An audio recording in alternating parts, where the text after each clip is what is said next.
السلام علیکم ناظرین، پروگرام ویژن بائے راجہ عاطف ذوالفقار کے ساتھ آپ کی خدمت میں حاضر ناظرین۔ سابق وزیراعظم عمران خان صاحب کے دن اچھے نہیں چل رہے اور بہت ان کی حد تک بہت بری خبریں آ رہی ہیں، اور آج کے پروگرام میں ہم بہت ساری خبریں آپ کے ساتھ شیئر کرنے والے ہیں۔ سب سے پہلے تو ہم آپ کو یہ بتائیں کہ ایک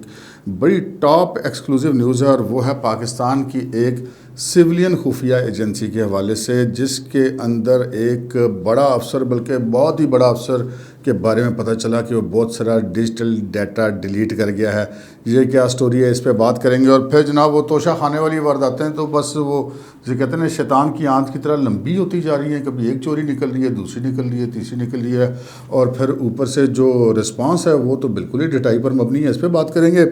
اور پھر بات کریں گے کہ جناب کل جو ہے وہ پنجاب اسمبلی میں نئے وزیر اعلیٰ کا انتخاب ہونے جا رہا ہے۔ اس حوالے سے لاہور ہائی کورٹ نے پرویز الہی صاحب کی جو ایک اپیل ہے وہ مسترد کر دی ہے، اس پہ بات کریں گے۔ اور پھر فارن فنڈنگ کیس، جس کے بارے میں کل اسلام آباد ہائی کورٹ نے کہا تھا کہ 30 دن کے اندر فیصلہ کریں، آج الیکشن کمیشن آف پاکستان نے یہ اعلان کر دیا ہے کہ اب اس کی روزانہ کی بنیاد پہ سماعت ہوگی، تاکہ اسلام آباد ہائی کورٹ کے فیصلے پہ عمل کیا جا سکے، اور یہ بیگو خان صاحب کے لیے اچھی خبر نہیں ہے۔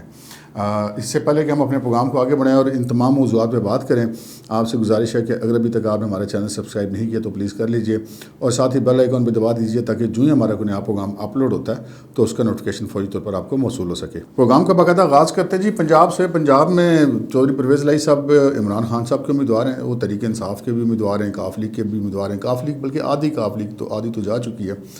تو وہ بڑی کوششیں کر رہے تھے کہ کسی طریقے سے یہ جو انتخاب ہے وزیر اعلیٰ پنجاب کو، اس کو تعطل میں ڈالا جا سکے، اور وہ اس دوران اپنی کوششیں کر کے کوئی اپنے اراکین پورے کریں، لیکن ایسے حالات کو دکھائی نہیں دیتے کہ وہ اپنے حق میں جو ہے وہ ایوان کو موڑ سکیں، اور وہ بہرحال بھاگنے کی کوشش مسلسل کر رہے ہیں۔ پہلے انہوں نے اسمبلی پہ تالے لگوائے، خاردار تالے لگوائی، پولیس لگوائی، پھر ڈپٹی اسپیکر سے اختیارات واپس لیے، پھر ڈپٹی اسپیکر صاحب کو اجلاس منعقد کرنے سے روکا، پھر ڈپٹی اسپیکر جو تھے دوست محمد مزاری وہ لاہور ہائی کورٹ چلے گئے۔ لاہور ہائی کورٹ نے ان کو ان کے اختیارات پر بحال کر دیا اور حکم دیا کہ جی 16 تاریخ کو انہی کی صدارت میں انتخابات کروائے جائیں، کیونکہ اسپیکر کے زیر صدارت ایسے انتخابات ہوتے ہیں، لیکن اسپیکر تو خود امیدوار ہیں وزارت اعلیٰ کے، جو پرویز الہی صاحب ہیں۔ اب کل جو ہے وہ انتخاب ہونے جا رہا ہے۔ اس سے پہلے پرویز الہی صاحب نے ہائی کورٹ کے اس سنگل بینچ کے فیصلے کے خلاف اپیل کی تھی ڈویژن بینچ میں، کہ جناب یہ اس کو روکا جائے اور ابھی اس اجلاس کو ملتوی رکھا جائے، اور ان کے اختیارات کی بحالی کے خلاف۔ تو وہ لاہور ہائی کورٹ نے ان کی وہ جو اپیل ہے وہ مسترد کر دی، اور وہ جو حکم تھا سنگل بینچ کا وہ قائم رکھا ہے کہ جی 16 تاریخ کو وزیر اعلیٰ پنجاب کا انتخاب ہوگا۔ تو کل انتخاب ہوگا جی صوبائی اسمبلی میں، اگر کوئی اور بڑا غیر قانونی یا غیر آئینی کام نہ کیا گیا۔ تو پھر 2 امیدوار سامنے ہیں، ایک سابق وزیر اعلیٰ پنجاب چودھری پرویز الہی، اور ایک جو موجودہ اپوزیشن لیڈر ہے پنجاب اسمبلی میں حمزہ شہباز شریف۔ تو بظاہر جو فگرز نظر آ رہے ہیں وہ تو یہی نظر آ رہے ہیں کہ حمزہ شہباز شریف صاحب جو ہیں وہ وزارت اعلیٰ کا انتخاب جیتنے میں کامیاب ہو جائیں گے، نمبر گیم میں وہ بڑے نمایاں طور پہ آگے ہیں، اور پرویز الہی صاحب وہ جو بڑی ساری عمر بڑے سیاسی چالوں کے ماہر سمجھے جاتے رہے، اس بار جو ہے وہ ایک بڑا بلنڈر کر بیٹھے ہیں، اور لگتا ہے کہ اس کے بعد وہ پھر پنجاب اسمبلی کی اسپیکرشپ پر بھی نہیں رہیں گے، کیونکہ اسپیکر کے خلاف بھی تحریک عدم اعتماد والا معاملہ چل رہا ہے۔ اچھا، اس کے بعد ہم اب اگلی بات کرتے ہیں جی فارن فنڈنگ کیس کی۔ فارن فنڈنگ کیس جو ہے وہ پی ٹی آئی بڑے 7.5-8 سال سے مسلسل کوششیں کرتی، شروع یہ کیا تھا اکبر بابر صاحب نے، جو پاکستان تحریک انصاف کے بانی رکن ہیں، اور وہ انہوں نے بہت سارے ریکارڈ خود بھی فراہم کیا۔ پھر الیکشن کمیشن نے اپنی ایک سکروٹنی کمیٹی بنائی، جس نے تمام جو ہے وہ ریکارڈ اکٹھا کیا، اور جو مبینہ طور پر ہے معاملہ کہ جی اس میں بہت ساری چیزیں سامنے آئی ہیں، فارن فنڈنگ بھی سامنے آئی ہے، ممنوعہ فنڈنگ بھی سامنے آئی ہے، اور جو سابق افسران ہیں الیکشن کمیشن کے اور جو وکلاء ہیں یا جو تجزیہ کار ہیں، ان کا یہ کہنا ہے کہ جو کچھ ریکارڈ ابھی تک سامنے آ چکے ہیں، اس کے نتیجے میں جو چیئرمین تحریک انصاف ہیں عمران خان صاحب نہ صرف یہ کہ نااہل ہو سکتے ہیں، بلکہ ممکن ہے کہ ان کی پارٹی کو بھی سیاست میں حصہ لینے سے روک دیا جائے۔ اور یہ ایک اگر ایسا ہوتا ہے تو یہ ایک بڑا افسوسناک معاملہ ہوگا، کیونکہ بہرحال سیاسی پارٹیوں پر پابندیاں جو ہیں وہ کسی مسئلے کا حل نہیں ہیں، لیکن اب جو قانون کہے گا الیکشن کمیشن ہے تو اس کے مطابق چلنا ہے۔ اگر ایسا ہوتا ہے تو عمران خان صاحب کی کافی ساری جو سیاست میں وہ جتنے کارڈز تھے وہ تقریباً آلموسٹ وہ سارے کھیل چکے ہیں، مذہب کارڈ بھی وہ کھیل چکے ہیں، وہ کرپشن والا بیانیہ بھی کھیل چکے ہیں، وہ غداری والا کارڈ بھی کھیل چکے ہیں، وہ اداروں سے لڑنے والا کارڈ بھی کھیل چکے ہیں، اور باقی سارے کارڈ، وہ امریکہ والے کارڈ، وہ سارے کل جو DGISPR نے پریس کانفرنس کی تھی اس میں وہ سارے کارڈ ان کے جو ہے وہ سارے ضائع ہو گئے. تو اب ایک ان کے پاس آخری جو تھا وہ معاملہ اپنی پارٹی کا ہی تھا، لیکن اب لگتا ہے کہ وہ پارٹی والا معاملہ بھی ان کے ہاتھ سے نکلتا ہوا نظر آ رہا ہے. اور اگر یہ ایسا ہوتا ہے تو پھر کیا ہوگا؟ اطلاعات یہ ہیں کہ جی عمران خان صاحب نے کچھ اپنے جو قریبی لوگ ہیں ان کے ساتھ اس امر پہ مشاورت شروع کر دی ہے کہ اگر پاکستان تحریک انصاف پہ پابندی لگ جاتی ہے تو پھر کیا کیا جائے. تو پھر یہ وہ اس چیز پہ مشاورت کر رہے ہیں کہ پاکستان تحریک انصاف سے ملتے جلتے نام کی ہی کوئی اور پارٹی ایڈوانس میں رجسٹرڈ کروا لی جائے، تاکہ پھر یہ جو لوگ ہیں وہ اس نئے نام کے ساتھ سامنے آئیں. ماضی میں اس طرح کا ایک واقعہ ہو چکا ہے کہ جب جو ابھی ANP ہے، عوامی نیشنل پارٹی KP کی، ولی خان صاحب والی، اس پہ کسی زمانے میں پہلے اس کا نام جو تھا نیشنل عوامی پارٹی یعنی کہ NAP تھا، NAP، اور بعد میں جب اس پہ پابندی لگ گئی اور پھر بعد میں پابندی لگنے کے بعد وہ دوبارہ سیاست میں متحرک ہوتے ہیں، انہوں نے NAP، چونکہ اس لفظ پہ پابندی لگ گئی تھی نیشنل عوامی پارٹی پہ، تو انہوں نے اس کا نام بدل کے عوامی نیشنل پارٹی رکھ لیا. ANP کے نام سے وہ اس وقت بھی پاکستان کی پارلیمانی سیاست میں بھی سرگرم ہے. تو عمران خان صاحب اب اس قسم کی مشاورت کر رہے ہیں کہ کون سا ایسا نام رکھا جائے نئی جماعت کا اور اس کو رجسٹر کروایا جائے تاکہ اس کے بینر کے تلے سیاست کی جا سکے. لیکن بہرحال اگر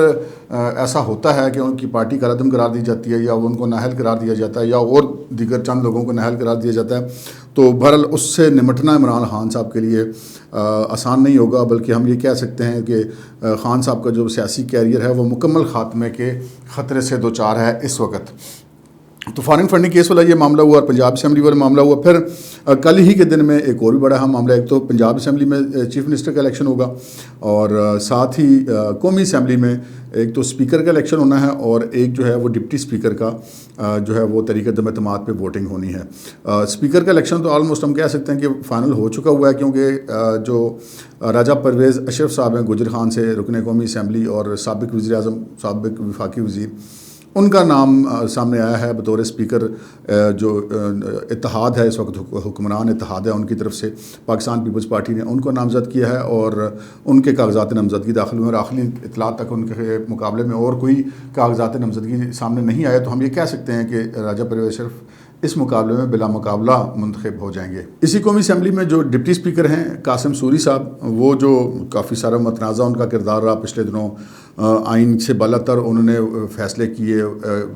جو پارلیمانی روایات ہیں ان سے ہٹ کر فیصلے دیے، اور عمران خان صاحب کے نزدیک تو وہ بڑے مجاہد ہیں، لیکن بہرحال آئینی طور پر وہ بڑے متنازع کردار ہو گئے ہیں. ان کے خلاف طریقہ عدم اعتماد جمع کرائی گئی تھی اور اس چیز کا امکان ہے کہ کل اس پر بھی ووٹنگ ہو جائے گی، اور وہ یقینی بات ہے کہ جو سچویشن ہے اس قومی اسمبلی میں وہ طریقہ عدم اعتماد ان کے خلاف جو وہ کامیاب ہو جائے گی.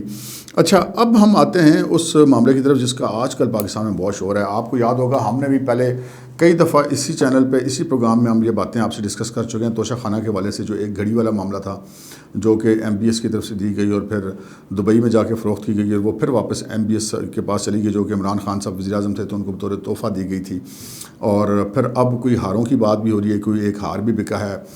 جو کہ لاہور کے کسی صراف نے خریدا ہے اور کوئی 12 کروڑ غالباً اس کی رقم مبینہ طور پہ بتائی جا رہی ہے. گھڑی بھی کوئی 14-15 کروڑ پہ اس کی مبینہ طور پہ رقم بتائی جا رہی ہے. اور پھر کچھ اور چیزیں ایسی آ رہی ہیں سامنے کہ کوئی 350 تولے زیورات ہیں وہ بھی ان کے والے سے بھی. اچھا، اس میں جو اب الزامات سامنے آ رہے ہیں جو سابق وزیر اعظم عمران خان صاحب پر ہیں، عمران خان صاحب آپ کو پتہ ہے کہ ریاست مدینہ کے نعرے لگایا کرتے تھے اور وہ کہتے تھے کہ حضرت عمر کی دوسری چادر کا بھی حساب ہوا، لیکن جتنا عرصہ وہ اقتدار میں رہے وہ مکمل طور پہ اس حوالے سے پاکستان تحریک انصاف کی حکومت ڈٹائی کا مظاہرہ کرتی رہی کہ توشہ خانہ کا ریکارڈ جب ایک صحافی رانا ابرار حالت کی درخواست پر مانگا گیا تو انہوں نے انکار کر دیا، بلکہ وہ خود کورٹ میں چلی گئی کہ جی ہمیں یہ روکا جائے کہ یہ ریکارڈ ان کے حوالے نہ کیا جائے صحافیوں کے حوالے، کیونکہ اس سے بڑے بین الاقوامی مسائل پیدا ہو جاتے ہیں اور یہ ملکی سیکیورٹی کا مسئلہ ہے. اب پتہ نہیں یہ گھڑیاں اور ہیروں کے ہار اور سونے کے ہار اور پتہ نہیں میں ملکی سیکیورٹی کا مسئلہ کیسے ہے. بہرحال وہ اس چیز کو خود چھپانا چاہتے اپنے دعووں کے برعکس. تو وہ بہرحال معاملہ چھپ نہیں سکا. پھر وہ اللہ کی کرنی یہ ہوئی کہ شہباز شریف صاحب وزیر اعظم بن گئے. تو کل شہباز شریف صاحب نے کچھ صحافیوں کو وہاں پر افطار ڈنر پہ مدعو کر رکھا تھا، اور وہاں پر انہوں نے اس چیز کی تصدیق کی. انہوں نے کہا جی میں نے آ کر کے ریکارڈ دیکھا ہے اور واقعی ایسا ہے. اور ابھی تک جو خبریں آ رہی ہیں، ابھی مزید جب ان چیزوں پہ انکوائریز ہوں گی تو پھر ان خبروں کی تصدیق ہوگی کہ یہ بھی پتہ چلا ہے کہ وہ جو رولز ہیں ان میں کچھ ترامیم بھی کی گئی. ایک تو یہ چیزیں کم قیمت پہ لے کر مارکیٹ میں بیچ دی گئیں. اگر آپ نے وہ چیزیں رکھنی ہیں اپنے پاس اور ایک آپ قانون کے مطابق ان چیزوں کی پیمنٹ کر کے رکھتے ہیں تو پھر اپنے پاس رکھیں. اس کو بیچنا جو ہے وہ البتہ ضرور ایک شرمندگی کی بات ہے ملک کے لیے کہ اگر آپ کو بین الاقوامی سربراہان مملکت تحائف دیتے ہیں تو پھر یا تو آپ اس کو توشہ خانے میں رکھیں، سرکاری خزانے میں رکھیں، نہیں تو اپنے پاس رکھیں آدھی قیمت جو اس کی بھی ہوتی ہے. سنا ہے کہ خان صاحب نے کچھ رولز میں ترمیم کر کے اس کی قیمت بھی کم مبینہ طور پہ وہ کرنے کا قانون بنایا. پھر اس کے بعد جب وہ یہ چیزیں بیچ دی گئیں تو بیچنے کے بعد جو خان صاحب کے جو گوشوارے ہیں ان کو ظاہر نہیں کیا گیا. پھر خان صاحب نے ایک اور فیور اپنے آپ کو دے دی بطور وزیر اعظم کے. انہوں نے اس جو ایسی چیزوں کی توشہ خانے والی چیزوں کی فروخت سے جو حاصل کردہ آمدنی ہے اس کو ٹیکس سے مستثنا قرار دے دیا. یعنی کہ بندہ ویسے قربان جائے، خان صاحب بھی بڑے سیانے ہیں. وہ خان صاحب کہتے ہوتے تھے نا جی مجھے اللہ تعالیٰ نے سب کچھ دے دیا تھا، مجھے تو ضرورت نہیں تھی وزیر اعظم بننے کی، تو اللہ تعالیٰ نے سب کچھ دے دیا تھا. شاید میرا خیال ہے یہ ہار اور گھڑی رہ گئے تھے. تو بہرحال دیکھیں اب جب آگے اس کی انکوائری ہوگی تو پتہ چلے کیا ہو. لیکن آج ایک بڑی کمال ڈھٹائی کا مظاہرہ ہوا جی پاکستان تحریک انصاف کی طرف سے. ویسے میں اس طرح کے ڈائریکٹ الفاظ استعمال نہیں کرتا، لیکن کبھی کبھی بندہ بڑا مجبور ہو جاتا ہے. وہ فواد چوہدری صاحب سے آج سوال کیا گیا کہ جناب وہ توشہ خانہ کے وہ ہار اور گھڑی برا، تو انہوں نے کہا اس میں برائی کیا ہے، وہ ان کی چیز تھی، ان کی مرضی ہے، انہوں نے لے لی تھی پیسے جمع کرا کے، وہ جتنے مرضی بیچیں. ہماری زبان پٹواری زبان میں ایک محاورہ ہے کہ کسی نے کسی بے شرم آدمی کو یہ بتایا کہ وہ یہ پتہ چلا کہ جو بندہ بے شرم ہوگا آئندہ اس کے سر پہ جو نہیں وہ پودا اگائے گا. تو آگے سے اس بے شرم نے اس کو جواب دیا کہ جی وہ اچھا ہوا چھاؤں میں بیٹھیں گے. یعنی کہ یہ اس قسم کا معاملہ نظر آ رہا ہے کہ اب تو یہ انکار بھی نہیں کری پاکستان تحریک انصاف. یعنی کہ ہوتا ہے نا کہ یہ کوئی انکار کریں کہ جی انکوائری ہوگی، ہم نے تو ایسی کوئی بات نہیں کی. آپ کو یاد ہوگا کہ جب سید یوسف زئی گیلانی صاحب وزیر اعظم تھے اور انہوں نے قواعد کے مطابق وہ جو کوئی ہار تھا وہ انہوں نے ان کی بیگم صاحبہ نے لے لیا اور اس کے جو پیسے تھے نصف رقم یا جتنی بھی تھی وہ جمع کروائی. تو اس کے اوپر عمران خان صاحب نے بڑا شور مچایا کہ یہ تمہارے باپ کا خزانہ ہے اور یہ کیوں اس طرح ہوا، اور اس کو انہوں نے چوری قرار دیا تھا. یعنی کہ وہ پیسے جمع کرا کے وہ چیز لینا انہوں نے چوری قرار دیا تھا اور انہوں نے وہ بیچی نہیں تھی آگے وہ، بلکہ وہ بعد میں اس شور احتجاج پہ انہوں نے واپس بھی جمع کرا دیا. لیکن انہوں نے اس توشہ خانہ سے وہ چیزیں لے کر کے مارکیٹ میں بیچ دیں. وہ مرحوم سینیٹر مشاہد اللہ والی بات آ گئی، وہ نشئی والی، کہ جب نشئی کے دو ہی کام ہوتے ہیں، یا وہ مانگتا ہے تو یا پھر وہ چوریاں کرتا ہے. تو یہاں پر جو معاملات وہ دونوں اسی طرف مبینہ طور پہ فٹ ہوتے ہوئے نظر آ رہے ہیں. بندہ کیا کرے جی، اب چیزیں اب سامنے ایسی آئیں گی جب ایک شخص ایسا ملک کے اقتدار پہ آ جائے گا جو کہ مطلب بین الاقوامی شخصیات دیکھ رہے ہیں کہ یار ہم نے جو تحفے دیے تھے وہ مارکیٹ میں بک رہے ہیں، تو ملک کی کون سی عزت رہے گی جی. چھوڑ دیں باقی جائز یا ناجائز کو یا قانون کو یا لا قانونیت کو، مطلب ملک کی بھی کوئی عزت ہوتی ہے، کوئی ساکھ ہوتی ہے. تو خان صاحب کی جو دیانت اور امانت کا جو سرٹیفکیٹ دیا تھا جس بندے نے، وہ پتہ نہیں بندہ تو پتہ نہیں کدھر گئے ثاقب نثار صاحب، لیکن وہ جو ایک انہوں نے بت بنایا ہوا تھا بڑا آنیسٹ ہے، وہ دھرام سے نیچے گر گیا. اس کے بعد ابھی اور بھی بہت ساری چیزیں آ رہی ہیں. آپ کو یاد ہوگا کہ جب عثمان بزدار صاحب سے استعفیٰ لیا گیا تھا تو اس سے پہلے عثمان بزدار صاحب کو پتہ تو لگ گیا تھا کہ معاملات بڑے خراب ہیں، تو ٹرکوں کے ٹرک انہوں نے سامان وہاں سے لے کے گئے. اور ہم نے آپ کو اسی پروگرام میں بتایا تھا کہ انہوں نے جاتے ہوئے وہ جو سی ٹی وی کیمراز ہیں ان کی ساری فوٹیجز کئی ماہ کی انہوں نے ڈیلیٹ کی اور وہ ضائع کی، اور کافی سارا سرکاری ریکارڈ بھی ضائع کیے، فائلیں بھی جلائی گئیں. کچھ اسی قسم کا معاملہ ہوا جی اسلام آباد میں جناب. وہ ایکسکلوزیو خبر جس کا میں نے آپ سے پروگرام کے شروع میں ذکر کیا تھا اس پہ آ جاتے ہیں کہ اسلام آباد میں ایک خفیہ ایجنسی کا دفتر ہے، سویلین خفیہ ایجنسی ہے جو براہ راست وزیر اعظم کے ساتھ ہوتی ہے. تو اس کے جو بڑے اعلیٰ افسر تھے وہ ماضی میں کے کے اندر جو اسلحے کی فروخت کا سکینڈل ہے اس کے حوالے سے وہ نیب کے ملزم بھی رہے ہیں اور ان کے اوپر کافی اس قسم کے الزامات بھی لگتے رہے اور وہ نیب کو فیس کرتے رہے. خیر جب یہ حکومت آئی تو پھر وہ اس حکومت میں تو آپ کو پتہ ہے کہ عمران خان صاحب کے بعد تو پھر سب سے پاورفل آدمی اعظم خان صاحب تھے. اعظم خان صاحب جو پرنسپل سیکرٹری تھے عمران خان صاحب کے، اور اعظم خان صاحب نے پھر وہ اپنے ان دوست سے دوستی نبھائی اور ان کو ایک خفیہ ایجنسی کا سربراہ مقرر کر دیا. جتنا عرصہ خان صاحب کی حکومت رہی وہ بھی پھر سربراہ رہے. اب یہ پتہ چلا کہ جس دن خان صاحب کی حکومت گئی ہے اس سے ایک روز قبل وہ موصوف چھٹی پر چلے گئے، اور چھٹی پہ جانے کے بعد پتہ یہ چلا ہے کہ بہت سارے ذرائع اس چیز کی تصدیق کر رہے ہیں، لیکن بہرحال اگر انکوائری ہوگی تو پھر چیزیں سامنے آئیں گی کہ انہوں نے جاتے جاتے بھی بہت سارا ڈیجیٹل ریکارڈ ضائع کر دیا جی. اس ایجنسی کا. اس میں ڈیجیٹل ریکارڈ میں بہت ساری فون کی ٹیپس تھیں, صحافیوں کے فون ٹیپ ہوتے تھے, سیاستدانوں کے ہوتے تھے, اعلیٰ افسران کے ٹیپ ہوتے تھے. وہ سارا ریکارڈ انہوں نے ضائع کیا. اور پھر جو وہ خفیہ ادارہ جو رقوم بانٹتا تھا اپنے سورسز کے اندر, ان رقوم کا ریکارڈ ضائع کیا گیا. اور وہ جو ایک ہوتا ہے خفیہ ایجنسی کا سسٹم ہوتا ہے کہ وہ سورس کا نام نہیں لکھا ہوتا, آگے اس کا کوڈ لکھا ہوتا ہے. وہ پھر ایک الگ جگہ پہ اس کا ریکارڈ ہوتا ہے کہ وہ کوڈ جو ہے وہ کس بندے کا کوڈ ہے, یعنی کہ اس کا اصل میں نام کیا ہے جس کو پیمنٹس کی گئی ہیں. تو وہ کوڈ بھی ضائع کر گئے جی مبینہ طور پر. وہ رقوم کا جو حساب تھا, اب وہ پتہ نہیں کتنی رقوم ہے, یہ تو ریکارڈ سامنے آئے گا تو پتہ چلے گا. تو یہ بھی ایک معاملہ سامنے آیا کہ وہ جو اعلیٰ افسر سے موصوف وہ ڈیجیٹل ریکارڈ سارے کا سارا ہی ضائع کر گئے. اب وہ ہمارے بڑے کہتے ہوتے تھے نا کہ بندہ چھپاتا وہی چیز ہے جس میں انسان نے کوئی چوری کی ہوتی ہے. جو غلط کام نہیں ہوتا اس کو چھپانے کی ضرورت نہیں پڑتی. آپ کو وزیر اعلیٰ ہاؤس کا ریکارڈ بھی ضائع کرنا پڑتا ہے, آپ کو ایک ایجنسی کے دفتر کا ریکارڈ بھی ضائع کرنا پڑتا ہے. تو پھر کافی ساری جو ہے وہ اس کا مطلب ہے کہ بہت ساری گڑبڑ ہے. پھر توشہ خانے کی حالت, ابھی تو یہ سلسلہ شروع ہوا ہے, پھر فارن فنڈنگ کیس بھی ہے. اب یہ سلسلہ شروع ہوا ہے, پتہ نہیں یہ بات کدھر تلک جائے گی. تو آپ کو تو بس اس سارے معاملے میں ہم صرف اتنی بات ہی کر سکتے ہیں کہ کس کس کی بات کیجئے, کس کس کو روئیے,